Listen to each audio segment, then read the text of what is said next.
President of the Republic of South Africa. You have the floor, sir. Your Excellency, President Lula da Silva, fellow BRICS leaders, honorable ministers, excellencies, and ladies and gentlemen. Let me start by thanking President Lula da Silva for convening this extraordinary meeting to discuss current global geopolitical and economic issues that affect the state of the world and its multilateral system. We are witnessing seismic shifts in global trade that present both challenges as well as opportunities in the reordering of the global economy. There is a shift from a unipolar to a multipolar world. This moment is marked by intensifying global competition and growing geopolitical tensions. Unilateral tariff actions are contributing to an increasingly protectionist environment, which poses great hardships and danger for the countries of the Global South. The uncertainty of the new trading regime has already negatively affected employment levels in my own country, South Africa, and is an obstacle to our economic growth. We are therefore supportive of meaningful BRICS initiatives that improve the resilience of our economies as BRICS countries and those of the Global South, and also strengthen the global multilateral system.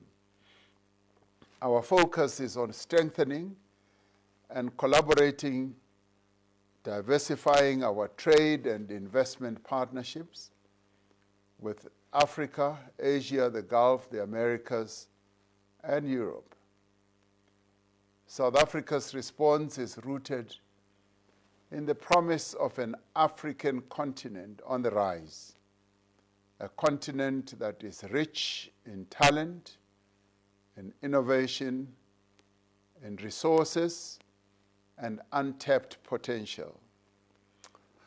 Our vision is of Africa that is the beating heart of global trade, engaging the world not as a mere exporter of raw materials, but as a creator of value, a connector of regions, and a catalyst for shared prosperity. We are working with our fellow African countries to consolidate the African Continental Free Trade Area.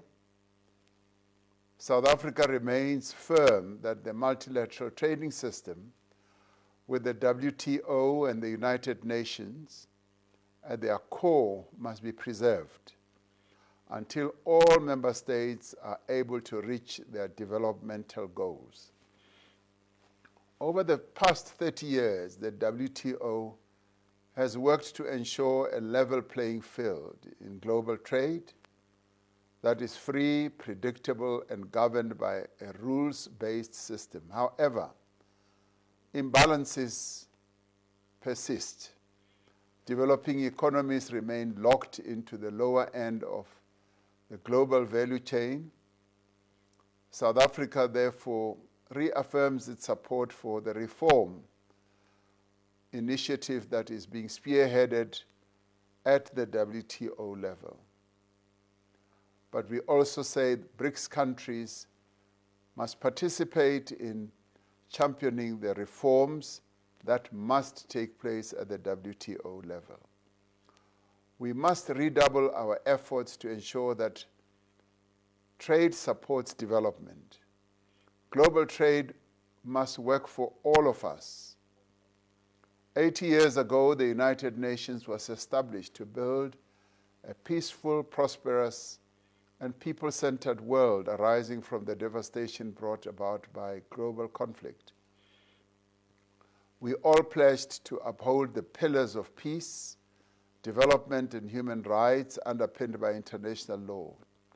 Today, however, an increase in armed conflicts across the world, fractious geopolitical tensions, environmental catastrophe, the proliferation of trade wars and continued underdevelopment, all these threaten the security and economic well-being of humanity.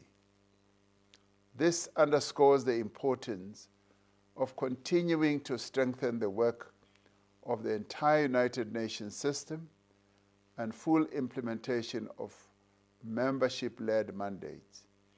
And this is where BRICS countries should also play a critical role in strengthening the multilateral system. The challenges humanity faces today underscores the urgency of reform of the United Nations to ensure that it is inclusive, representative, and fit for purpose. BRICS has taken decisions in this regard, and we have in many ways been at the forefront of advocating the reform of multilateral institutions. The progress and economic dynamism of emerging economies is being undermined by disruption and chaos.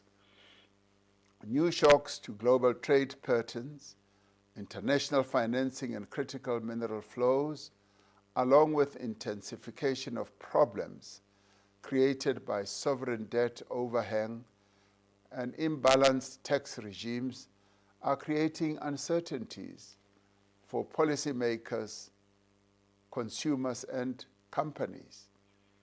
As part of its G20 presidency, South Africa has launched an extraordinary committee of independent experts on the global wealth inequality chaired by a Nobel laureate, Professor Joseph Stiglitz.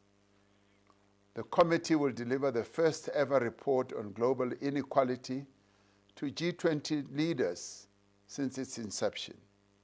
The experts will report on the state of wealth and income inequality and its impact on growth, poverty, and multilateralism, and present a menu of effective solutions for leaders. As BRICS, we need to reflect on our role in shaping global growth, addressing global poverty, and championing multilateralism. We should use our growing voice to advance a global order that improves the lives of the world's people and safeguard the planet for future generations.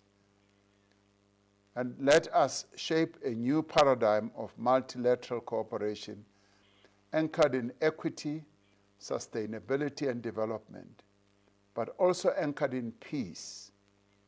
And that is why, as South Africa, we support the call by Brazil for the ceasefire that should happen in Gaza, and also ensuring, as President Sisi of Egypt has said, we should all support the two-state solution and ensure that the people of Palestine do have peace and do have a state that will stand amongst all other states in the world, independent, with self-determination underpinning their status.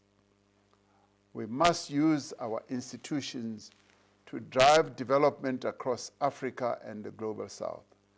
We must also use our collective voice to advance reforms to modernize multilateral development bank mandates and to better reflect the voices and priorities of developing economies.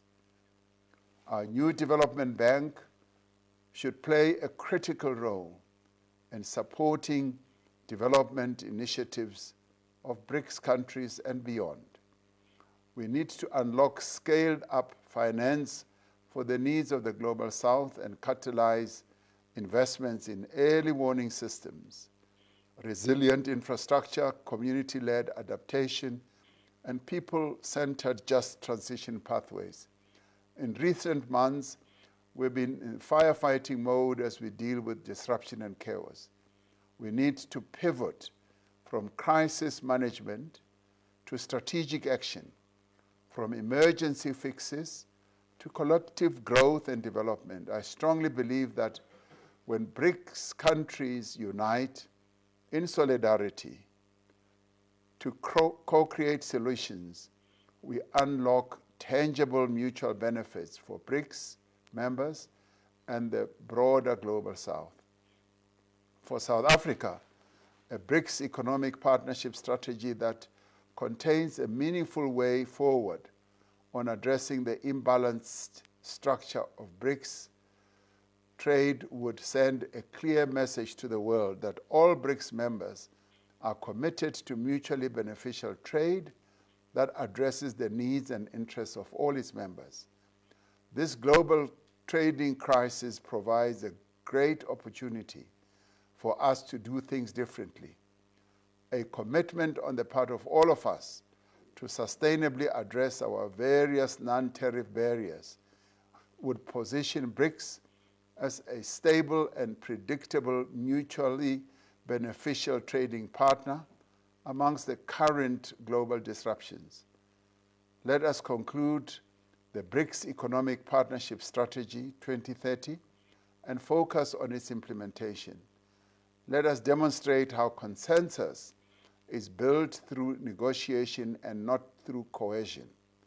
Compromise and trade-offs are the foundation of mutually beneficial outcomes that tangibly improve the lives of our citizens.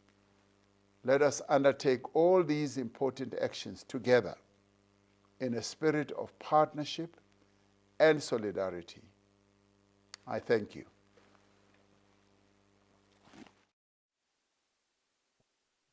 Thank you, President Ramaphosa.